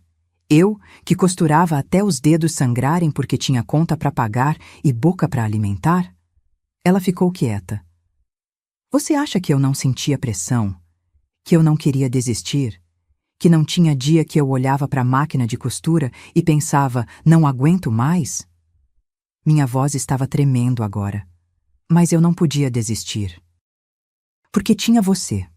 Porque eu tinha prometido para o seu pai, no velório dele, que você ia ter tudo que a gente não teve. Limpei uma lágrima que insistiu em cair. E eu cumpri. Te dei educação, conforto, oportunidades. Te dei tudo. Respirei fundo. Mas não te ensinei a coisa mais importante: gratidão. Clarice estava chorando silenciosamente agora, as lágrimas escorrendo sem som. Então não, continuei, mais calma. Eu não tenho pena da sua carreira. Você vai ter que reconstruir do jeito que eu reconstruí quando perdi seu pai. Vai ter que trabalhar duro do jeito que eu trabalhei. Vai ter que provar seu valor do jeito que eu provei. Caminhei até a porta da cozinha. Parei, sem olhar para trás. E quem sabe, no processo, você aprenda o que significa realmente conquistar algo, sem a mamãe pagando a conta. Subi as escadas. Atrás de mim, ouvi o som dela desabando, não num choro delicado. Num choro de quem finalmente entendeu o tamanho da besteira que fez. Mas eu não voltei. Entrei no meu quarto, tranquei a porta, sentei na cama. E pela primeira vez em 3 semanas, sorri de verdade. Porque eu tinha feito. Tinha imposto limites. Tinha mostrado que velha não significa fraca, que mãe não significa capacho. Peguei meu celular. Tinha uma mensagem do Dr. Tavares. Dona Marta, os papéis da fundação foram aprovados. Registro saiu hoje. Parabéns. A senhora oficialmente é fundadora e presidente da Fundação Benedito Alves.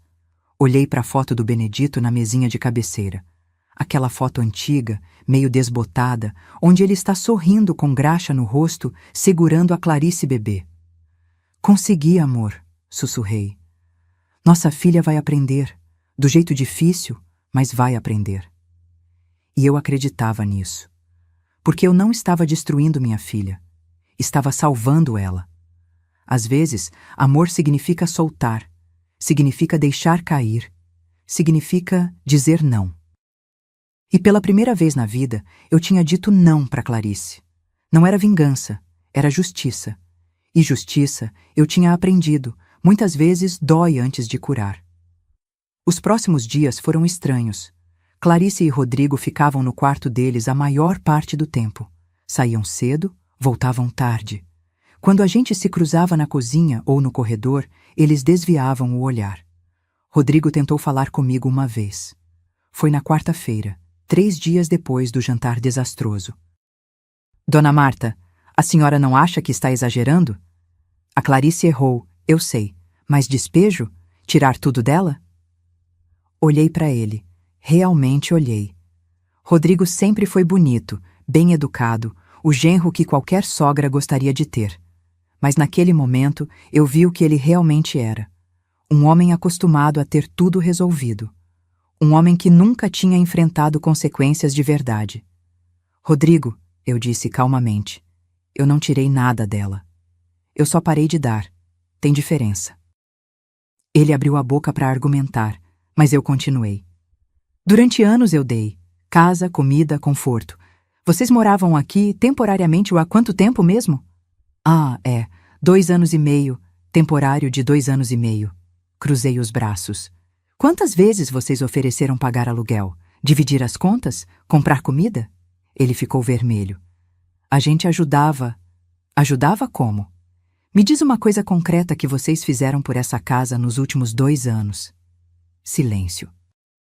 Então não vem falar de exagero comigo. Eu tô só cobrando o aluguel que vocês nunca pagaram. A diferença é que tô cobrando em dignidade.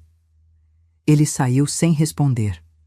Na sexta-feira, uma semana depois do jantar, Clarice recebeu a ligação. Eu estava no meu quarto, trabalhando no laptop, tinha reunião online com fornecedores, quando ouvi o grito dela vindo do andar de baixo. Não, isso não pode estar acontecendo. Fechei o laptop. Desci as escadas devagar. Clarice estava na sala, o celular ainda na mão, o rosto completamente branco. Rodrigo estava ao lado dela, segurando os ombros dela como se ela fosse desabar. O que foi? Perguntei da porta. Ela me olhou, e naquele olhar tinha tanto ódio que eu quase recuei. Você sabia? Não foi pergunta, foi acusação. Você sabia e não me contou. Sabia o quê? A promoção. Dr. Humberto ligou, disse que devido a questões de conduta pessoal incompatíveis com os valores da empresa, eles decidiram. Ela engasgou. Decidiram reverter minha promoção. Volto para analista sênior. Salário volta para 11 mil. 11 mil. Metade do que ela ganharia como gerente regional. E você acha que eu sabia? Perguntei. Você orquestrou, ela gritou. Você me humilhou na frente do meu chefe de propósito. Sabia que isso ia acontecer? Não. Minha voz saiu firme. Eu não sabia, mas também não me surpreende. Clarice, você tratou sua própria mãe como lixo na frente de 15 pessoas. O que você achava que ia acontecer? Que as pessoas iam te aplaudir? Rodrigo tentou intervir. Dona Marta, mas isso é profissional. Não deveria misturar. Não deveria misturar? Virei para ele. Você trabalha onde, Rodrigo? Na Oliveira em Associados, advocacia empresarial. E se seu sócio descobrisse que você está planejando internar a sogra para roubar a herança dela, você acha que continuaria no escritório? Ele ficou mudo. Caráter não é algo que você liga e desliga dependendo do ambiente. Caráter é quem você é quando ninguém está olhando. E o Dr. Humberto viu exatamente quem vocês são. Clarice jogou o celular no sofá. Você destruiu minha vida. Não, filha, você destruiu sua própria vida quando decidiu que eu era descartável. Foi aí que ela explodiu. Descartável? Eu te ofereci um lugar bom, um lugar onde você seria cuidada, onde não precisaria mais se preocupar com nada. Um asilo, gritei de volta. Você ia me trancar num asilo aos 68 anos, perfeitamente saudável, só para ficar com minha casa. Era para seu bem. Era para o seu bolso. Minha voz ecoou pela sala. Não mente para mim. E pior, Não mente para você mesma. Eu ouvi vocês planejando. Ouvi Edilene fazendo as contas. 8.000 por mês de cuidado versus 1.800.000 de imóvel. A matemática era muito clara. Ela tremia de raiva agora. Tá, você quer saber a verdade? A verdade? Eu tô cansada. Cansada de ser a filha da coitadinha que ficou viúva. Cansada de ouvir como você trabalhou duro, como você se sacrificou, como você abriu mão de tudo por mim. Cada palavra era uma facada. Eu não pedi para você fazer isso. Não pedi para você se matar de trabalhar. Você escolheu isso. E agora fica me jogando na cara como se eu devesse minha vida inteira a você. O silêncio que caiu foi tão denso que eu podia sentir o peso dele nos meus ombros. Então é isso. Minha voz saiu baixa, perigosamente baixa. Você acha que eu escolhi ser viúva aos 30? Que eu escolhi criar você sozinha? Que eu queria trabalhar até os ossos doerem? Ela não respondeu. Eu fiz o que tinha que ser feito. O que qualquer mãe faria. E sim, eu me sacrifiquei. Porque é isso que pais fazem, Clarice. Eles se sacrificam. Não para cobrar depois, para ver os filhos felizes. Limpei uma lágrima que caiu antes que eu pudesse segurar. Mas você sabe qual é a diferença entre sacrifício e martírio? Martírio espera recompensa. Sacrifício espera só reconhecimento. Não precisava me dar nada de volta. Só precisava não cuspir na minha cara. Clarice estava chorando também agora, mas era choro de raiva, não de arrependimento. Você quer reconhecimento? Pronto. Obrigada, mãe. Obrigada por pagar tudo. Obrigada por se matar de trabalhar. Obrigada por me sufocar com seu sacrifício a vida inteira. Satisfeita? Cada palavra saiu venenosa, sarcástica, cruel. E foi naquele momento que eu entendi. Entendi que minha filha não ia mudar. Não agora. Talvez não nunca. 30 dias, eu disse. O quê? 30 dias, não 45. Quero vocês fora daqui em 30 dias. Vou falar com um advogado hoje ainda. Você não pode fazer isso. Posso. E vou. Virei para sair, mas olhei para trás uma última vez. E Clarice, sobre sua promoção. Não fui eu que destruí sua carreira. Foram suas escolhas, sua arrogância, seu desprezo. O Dr. Humberto só viu o que eu vi há muito tempo. Você não está pronta para liderar ninguém. Porque líderes respeitam pessoas. E você nem respeita quem te deu a vida. Subi as escadas. Atrás de mim, ouvi Clarice gritar. Ouvi algo se quebrando. Provavelmente ela jogou alguma coisa na parede. Ouvi Rodrigo tentando acalmá-la. Mas eu não voltei. Entrei no meu quarto. Tranquei a porta. Peguei o telefone e liguei para o Dr. Tavares. Doutor, pode antecipar o despejo para 30 dias? Posso, mas a senhora tem certeza?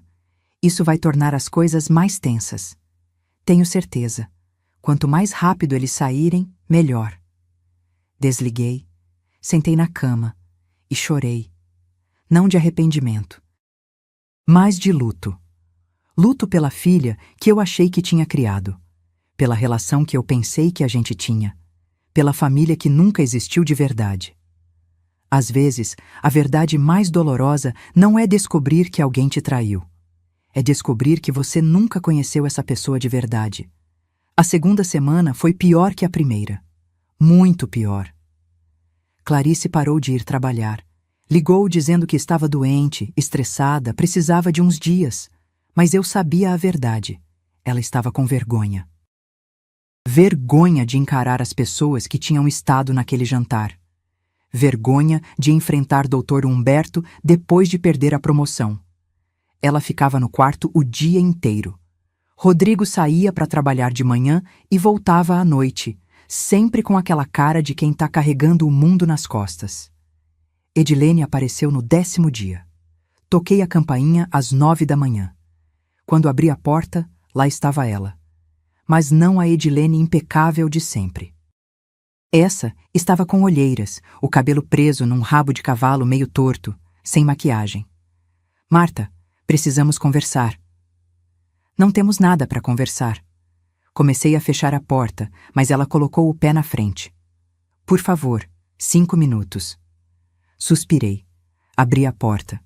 Ela entrou, olhou ao redor da casa como se estivesse vendo pela primeira vez. Ou talvez estivesse vendo pela última. Clarice não tá bem, ela disse direto ao ponto. E você acha que eu não sei disso? Não, você não entende.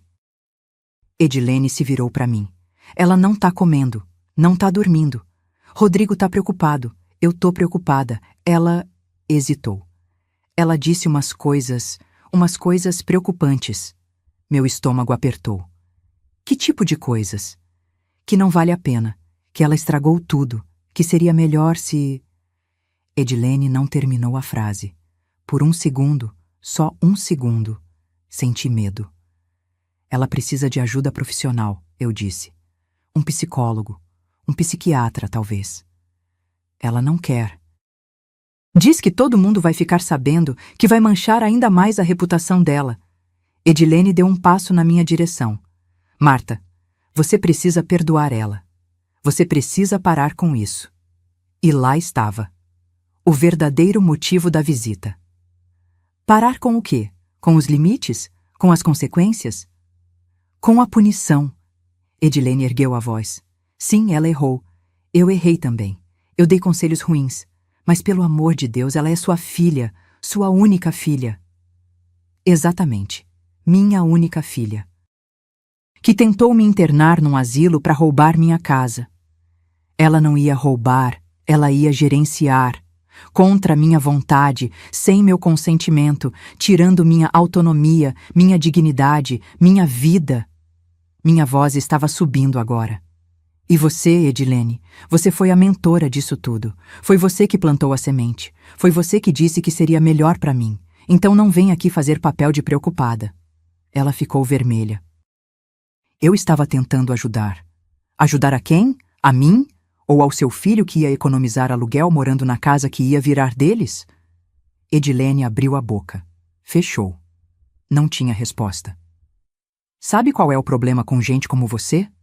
Continuei. Vocês acham que podem controlar a vida dos outros, que sabem o que é melhor para todo mundo, que podem manipular, sugerir, plantar ideias e depois lavar as mãos dizendo: eu só estava ajudando. Ela estava tremendo agora. De raiva ou de vergonha, não dava para saber. Mas a verdade, eu disse, mais calma, é que você tem medo. Medo de envelhecer, medo de perder controle, medo de virar aquela velha que é colocada num asilo enquanto os filhos ficam com a herança. Então você projeta. Você olha para mim e vê seu próprio futuro. E tenta convencer minha filha de que é normal, que é o certo, que é pelo bem dela. As lágrimas começaram a escorrer pelo rosto dela. Sem som. Só lágrimas silenciosas. Você tá errada, ela sussurrou. Eu não sou assim. Então prova, apontei para a porta. Sai daqui. Deixa minha filha aprender com os próprios erros. Deixa ela crescer. Porque enquanto você tá aqui protegendo ela das consequências, ela nunca vai amadurecer. Edilene ficou parada por um longo momento. Depois, sem dizer mais nada, saiu. Fechei a porta. Respirei fundo. E foi quando ouvi o som. Vinha do andar de cima, do quarto da Clarice. Era choro. Não aquele choro raivoso de antes. Era um choro quebrado, desesperado. Subi as escadas devagar. A porta do quarto dela estava entreaberta. Olhei para dentro. Clarice estava sentada no chão, encostada na cama, abraçando os joelhos. O quarto estava uma bagunça. Roupas espalhadas, gavetas abertas, caixas de mudança pela metade. Ela me viu. Não tentou esconder o choro. Eu perdi tudo, ela disse, a voz rouca. Meu emprego, minha reputação, minha casa, tudo. Não respondi. Só fiquei na porta. Você tá feliz? É isso que você queria? Me ver destruída? Não. Minha voz saiu mais suave do que eu esperava. Não é isso que eu queria. Então por quê? Por que você tá fazendo isso? Entrei no quarto. Sentei na beirada da cama, ainda mantendo distância. Porque você precisava cair para aprender a levantar. Olhei para ela. Clarice, você passou a vida inteira com rede de segurança. Faculdade? Eu paguei. Carro? Eu dei. Apartamento? Eu comprei. Toda vez que você caía, eu aparecia para segurar. E você nunca aprendeu a se levantar sozinha. Então você me deixou cair de propósito. Te deixei sentir o peso das suas escolhas. Tem diferença. Ela limpou o rosto com as costas da mão. Eu não sei o que fazer agora. Não sei como consertar isso. Você começa, eu disse, aceitando a responsabilidade, não colocando a culpa na Edilene, no Rodrigo, em mim. Você olha no espelho e diz, eu errei. E aí você decide quem você quer ser daqui pra frente. Ela ficou quieta por um longo tempo. E se eu não conseguir? E se eu não for forte como você? Você é mais forte do que pensa. Você só nunca precisou usar essa força porque eu sempre estava lá para usar a minha. Me levantei. Mas agora você vai ter que descobrir. Ia sair quando ela falou, tão baixo que quase não ouvi. Me desculpa. Parei na porta. Não me virei. Eu sei que já é tarde demais. Eu sei que você não vai me perdoar. Mas, me desculpa. Por tudo. Ficou pendurado no ar. Aquele pedido de desculpas. Era sincero? Era desespero? Era manipulação de última hora? Eu não sabia. E naquele momento, não importava. 20 dias, eu disse. Vocês ainda têm 20 dias. Usa esse tempo para se organizar, para pensar no que você realmente quer e quem você quer ser. E saí do quarto. Meu coração estava apertado. Minhas mãos tremiam. Porque por mais que eu quisesse ser forte, por mais que eu soubesse que estava fazendo o certo, ela ainda era minha filha, e parte de mim ainda sangrava por ela. Mas sangrar não significava ceder, significava só que eu ainda era humana. 3 meses se passaram desde que Clarice e Rodrigo saíram da minha casa. A mudança deles foi silenciosa. Num sábado frio de manhã, um caminhão de mudanças parou na frente. Eles levaram os móveis do quarto, as roupas, os objetos pessoais. Não levaram nada que fosse meu, nem tentaram. Clarice desceu as escadas pela última vez, carregando uma caixa de fotos antigas. Parou na porta, olhou para mim. Tchau, mãe. Só isso. Nenhum abraço. Nenhuma lágrima. Só um tchau seco. Cuida-se, respondi. E eles foram. Fiquei sozinha naquela casa grande pela primeira vez em 2 anos e meio. O silêncio era tão absoluto que eu conseguia ouvir o relógio da sala marcando os segundos. Andei pelos cômodos vazios. O quarto que tinha sido deles agora era só um espaço com marcas de móveis no chão. A sala de jantar ainda tinha aquela sensação pesada do jantar desastroso, mesmo depois de 3 meses. Sentei no sofá. Olhei ao redor. E pensei, e agora? A resposta veio mais rápido do que eu esperava. Na segunda-feira seguinte, coloquei a casa à venda. 3 imobiliárias vieram avaliar. Os valores variavam entre 1.700.000 e 1.900.000 reais. Fechei com a que ofereceu 1.850.000 e me prometeu discrição. Dona Marta, a corretora disse, uma casa como essa, nessa localização, vai vender rápido, 1 mês, no máximo. Ela estava certa, levou 3 semanas. Um casal jovem com 2 filhos pequenos. Ele era médico, ela professora universitária. Eles olharam cada cômodo com aquele brilho nos olhos de quem estava realizando um sonho. É perfeita, a mulher disse sorrindo. Dá para sentir que foi uma casa feliz. Foi? Eu quis perguntar. Mas só sorri e assenti. Assinamos os papéis numa terça-feira chuvosa. O dinheiro caiu na minha conta 2 dias depois. 1.850.000 reais. Sentada no banco, olhando aquele número na tela do computador, eu não senti alegria, não senti tristeza, senti alívio. Como prometido, dividi o valor. 925 mil para instituições de caridade. Escolhi 3. Um abrigo para idosos abandonados, uma casa de apoio para viúvas em situação de vulnerabilidade e um programa de alfabetização para mulheres acima de 50 anos.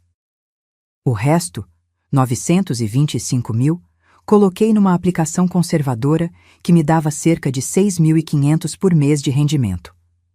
Somado aos 22 mil da empresa, eu tinha R$ 28.500 mensais. Mais do que suficiente. Encontrei um apartamento lindo num condomínio novo. 10º andar, vista para o parque. 2 quartos, 2 banheiros, varanda gostosa, aluguel de R$ 3.800, condomínio incluso. Mobiliei com cuidado. Sofá confortável em vez de bonito, mesa pequena para 2 pessoas. Não precisava de mais. Cama nova, colchão bom para o meu corpo que já reclamava de 68 anos de trabalho duro. E trouxe as cortinas de linho bege da Dalva. Mandei ajustar para o tamanho das janelas novas. Ficaram perfeitas na sala, filtrando a luz da tarde. Popularescas, Edilene tinha dito. Mas para mim eram memória. Eram raiz. Eram a prova de que tradição não envelhece mal. Pessoas é que não sabem dar valor. Há confecções. Marta continuava crescendo. A fundação que eu tinha criado já estava ajudando 17 mulheres a abrir pequenos negócios. Tinha uma costureira em Campinas, uma doceira em Ribeirão Preto, uma manicure em Santos. Todas viúvas, todas recomeçando. Eu visitava a fundação toda semana, conversava com as mulheres, ouvia as histórias delas. Algumas me lembravam de mim mesma 30 anos atrás, assustadas, perdidas, mas determinadas. A senhora é uma inspiração, uma delas me disse. Janaína, 34 anos, 2 filhos, viúva há 6 meses. Não sou inspiração, sou sobrevivente, respondi. Assim como você vai ser. E ela foi. 3 meses depois, a pequena loja de artesanato dela já estava se pagando. Mas nem tudo eram flores. Teve dias que eu acordava no apartamento novo e esquecia onde estava. Procurava pelo corredor longo que levava ao meu quarto antigo. Estranhava o silêncio diferente. Teve noites que eu olhava para o celular esperando uma mensagem da Clarice que nunca chegava. Teve momentos que eu me pegava cozinhando comida demais, como se ainda tivesse mais gente para alimentar. Solidão tem peso. E eu carregava esse peso todos os dias. Fiz amizade com a vizinha do apartamento ao lado, Dona Francisca, 72 anos, viúva há 10. A gente tomava café juntas às tardes, conversava sobre a vida, dividia as dores da idade. Você fez certo, ela me disse um dia quando contei a história toda. Filho não é dono da gente, e a gente não é capacho deles. Mas dói, admiti. Claro que dói. Amor sempre dói quando precisa escolher entre o outro e a gente mesma. Ela segurou minha mão. Mas dor passa, arrependimento não. E ela estava certa. Um dia, 2 meses depois da mudança, eu estava no mercado quando vi Clarice. Ela estava no corredor dos produtos de limpeza, comparando preços de detergente. Vestida simples, jeans e blusa branca, sem maquiagem elaborada, cabelo preso num coque prático. Meu coração disparou. Fiquei paralisada. Foi quando ela me viu. Nossos olhos se encontraram. Por 3 segundos completos, nenhuma de nós se mexeu. Então ela desviou o olhar. Pegou o detergente mais barato, colocou no carrinho e foi embora para o outro corredor. Não falou comigo, nem acenou. Apenas seguiu. Fiquei ali parada, segurando meu próprio carrinho, sentindo o peito apertar. Ela tinha me visto, tinha me reconhecido e tinha escolhido seguir em frente. Era o que eu queria, não era? Que ela aprendesse a viver sem mim? Então por que doía tanto? Paguei minhas compras no automático. Dirigi para casa, subi para o apartamento e chorei. Chorei pela filha que eu tinha perdido, pela relação que nunca ia ser a mesma, pela família que se despedaçou, mas também chorei de alívio, porque Clarice estava viva, estava de pé, estava fazendo compras, comparando preços, vivendo. Estava aprendendo, e talvez, só talvez, um dia ela entendesse que às vezes o maior amor que uma mãe pode dar é ter coragem de dizer não. Um ano. Um ano inteiro se passou desde aquele jantar que mudou tudo. Eu tinha me acostumado com minha nova vida. O apartamento pequeno tinha virado lar. As manhãs de café com Dona Francisca viraram rotina. A fundação estava prosperando. Já eram 32 mulheres sendo ajudadas. A confecções. Marta tinha acabado de fechar um contrato grande com uma rede nacional. Minha conta bancária estava mais saudável do que nunca. Meu corpo, surpreendentemente, também. Sem o estresse constante, minha pressão tinha normalizado. Eu dormia melhor, ria mais. Era uma terça-feira de tarde quando meu celular tocou. Número desconhecido. Atendi com cautela. Alô? Mãe? A voz era hesitante, frágil. Meu coração parou. Clarice? É. Silêncio. Respiração pesada do outro lado. Você pode conversar? Só alguns minutos. Se não puder, eu entendo. Pode falar. Outro silêncio, mais longo. Eu preciso te ver, pessoalmente. Tem umas coisas que eu preciso te contar. A voz dela quebrou um pouco. Por favor. Fechei os olhos. Todas as feridas que eu achei que tinham cicatrizado começaram a latejar de novo. Onde? Aquela cafeteria perto do Parque das Flores, você conhece? Conheço. Amanhã, 3 horas da tarde. Você consegue? Consigo. Obrigada, mãe. Obrigada por atender. Desliguei, sentei no sofá, as mãos tremendo. Dona Francisca, que estava na minha sala tomando chá, olhou para mim preocupada. Quem era? Minha filha. E... ela quer conversar. Francisca veio sentar ao meu lado. E você quer? Não sei. Olhei para as minhas mãos. Parte de mim quer abraçar ela e fingir que nada aconteceu. Mas a outra parte... Pausei. A outra parte ainda sangra. Então vai. Ouve o que ela tem para dizer. E depois você decide. Na tarde seguinte, cheguei à cafeteria 5 minutos adiantada. Pedi um chá de camomila e sentei numa mesa do canto, de costas para a parede. Posição estratégica. Podia ver a porta. Clarice chegou na hora exata. 3 horas. Quando ela entrou, levei um susto. Ela tinha mudado. O cabelo estava mais curto, na altura dos ombros. Sem tinta, deixando os fios grisalhos naturais aparecerem. Ela tinha apenas 35 anos, mas alguns brancos já começavam a despontar nas têmporas. Roupas simples. Nada de grife. Jeans desbotado, blusa de algodão clara, tênis confortável. Mas o que mais chamou a atenção foi a barriga. Ela estava grávida, uns 5 meses pelo tamanho. Nossos olhos se encontraram. Ela hesitou na porta, então caminhou até minha mesa. Oi, mãe. Oi, ela sentiu. Colocou a bolsa no colo, depois mudou de ideia e colocou no chão, nervosa. Você tá bem? Perguntei, porque alguém precisava quebrar o silêncio. Tô. Acho que tô. Ela forçou um sorriso. Você tá diferente, mas... leve. Viver sem peso ajuda. Ela encolheu, como se tivesse levado um tapa. Desculpa, foi grosseiro. Não foi, foi verdade. Clarice respirou fundo.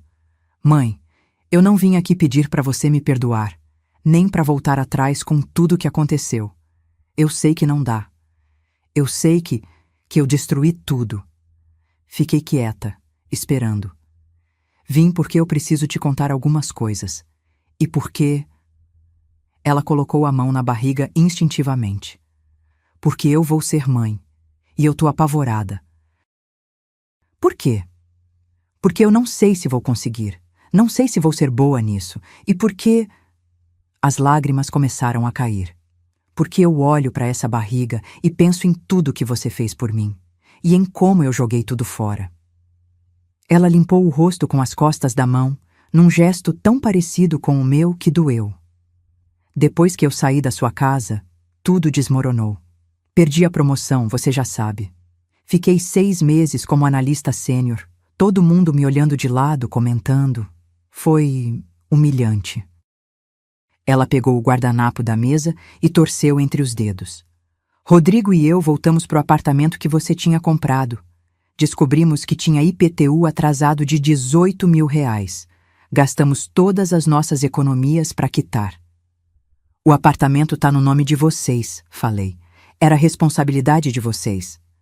Eu sei, mas na época eu achava que você ia continuar pagando tudo para sempre. Ela soltou uma risada amarga. Que idiota eu era, né? Não respondi. Edilene parou de falar comigo. Disse que eu tinha embaraçado a família. Rodrigo e eu quase nos separamos. A gente brigava todo dia. Ele me culpava, eu culpava ele, todo mundo culpava todo mundo. Ela parou. Pediu um copo d'água para a garçonete que passou. Aí, 4 meses atrás, descobri que estava grávida. Olhou para a barriga de novo. E eu entrei em pânico. Porque eu olhei para o que minha vida tinha virado e pensei, como eu vou criar uma criança assim? Como vocês estão financeiramente? Perguntei prática. Apertado. Muito apertado. Rodrigo ganha 10.000 no escritório. Eu voltei a ganhar 11.000 depois que mudei de empresa. Saí daquela, não aguentava mais as fofocas. Juntos, 13.000 depois dos descontos. Apartamento tem condomínio de 1.200, IPTU de 300. Sobra pouco. Ela estava contando nos dedos, como eu fazia quando ela era criança, e eu explicava o orçamento do mês. A gente vendeu o carro, os dois. Agora a gente usa transporte público. Ela olhou para mim. Igual você fazia quando eu era pequena, lembra? Lembrava. Ônibus lotado às 7 da manhã, ela sentada no meu colo, indo para a escola. E sabe o que eu descobri? Ela continuou. Que não é o fim do mundo. Não ter carro, digo. A gente economiza gasolina, estacionamento, manutenção. E eu tenho tempo para pensar no ônibus. Tempo que eu não tinha antes. Pensar em quê? Em você, em tudo que você fez. Em como eu nunca parei para agradecer. As lágrimas voltaram, mas ela não limpou dessa vez. Deixou cair. Mãe, eu fui uma filha horrível, horrível. E eu não tenho desculpa. Não posso botar a culpa na Edilene, não posso botar a culpa em ninguém. Fui eu, minhas escolhas, minha arrogância. Ela pegou minha mão por cima da mesa. Eu não puxei, mas também não retribuí o aperto. Eu tô pedindo desculpas, de verdade. Não porque eu quero que você me perdoe, mas porque você merece ouvir. Você merece saber que eu entendi. Demorou, doeu, mas eu entendi. Olhei para a mão dela segurando a minha. Era menor que a minha, mais suave, sem calos de tanto trabalho. O que você entendeu, Clarice? Que você nunca me devia nada. Que cada coisa que você fez foi escolha sua, por amor. Que eu transformei amor em obrigação na minha cabeça para não precisar me sentir grata. Ela soluçou. E que eu quase cometi o mesmo erro que eu jurei que nunca ia cometer. Que erro? Subestimar alguém que eu amo. Ficamos em silêncio. O barulho da cafeteria ao nosso redor, conversas, xícaras batendo, máquina de café apitando. Você vai perdoar ela? Perguntei, apontando para a barriga. Quando ela errar com você, quando ela te decepcionar. Vou tentar. Então tenta comigo também. Ela levantou a cabeça, os olhos arregalados. Não tô dizendo que a gente volta a ser o que era, eu continuei. Porque não dá. A gente não era nada saudável antes, Clarice. Eu te sufoquei com meu sacrifício. Você me sufocou com sua ingratidão. A gente tá quebrada. Mas quebrado pode ser colado. Só fica com cicatriz. Eu aceito cicatriz. Ela apertou minha mão. Eu aceito qualquer coisa se significar ter você na minha vida de novo. Respirei fundo. Olhei para ela, para minha filha, para a mulher que ela estava se tornando. Então a gente começa de novo, devagar, com limites. Você não mora comigo, eu não pago suas contas, mas a gente conversa, a gente constrói alguma coisa nova. Obrigada, mãe. Ela chorou de verdade agora. Obrigada. Apertei a mão dela de volta. Não era perdão completo, ainda não. Mas era um começo. 6 meses depois, eu segurava minha neta no colo. Laura. 3,5 quilos de gente nova no mundo. Clarice estava deitada na cama do hospital, exausta, mas sorrindo. Rodrigo ao lado dela, tirando 1000 fotos. Ela tem seus olhos, mãe, Clarice disse. Olhei para a criança minúscula nos meus braços. Ela tinha mesmo. Olhos escuros, expressivos. Tomara que ela tenha sua força também, Clarice acrescentou, mais baixo. Ela vai ter a própria força dela, respondi. E você vai estar lá para ajudar ela a descobrir. Entreguei a bebê de volta para Clarice. Vi ela segurar a filha com um cuidado que eu reconhecia. O mesmo cuidado que eu tinha tido com ela 35 anos atrás. Você vai errar, eu disse. Vai errar muito. Toda mãe erra. Eu sei. Mas se você lembrar de uma coisa só, lembra disso. Respeito não é opcional. Nem quando ela crescer. Nem quando ela discordar de você. Nem quando ela te decepcionar. Respeito sempre. Clarice acenou. Sempre. Saí do hospital naquela tarde com o coração mais leve. Não estava tudo resolvido. Talvez nunca estivesse. Mas havia esperança. E às vezes, esperança é suficiente. Essa foi minha história.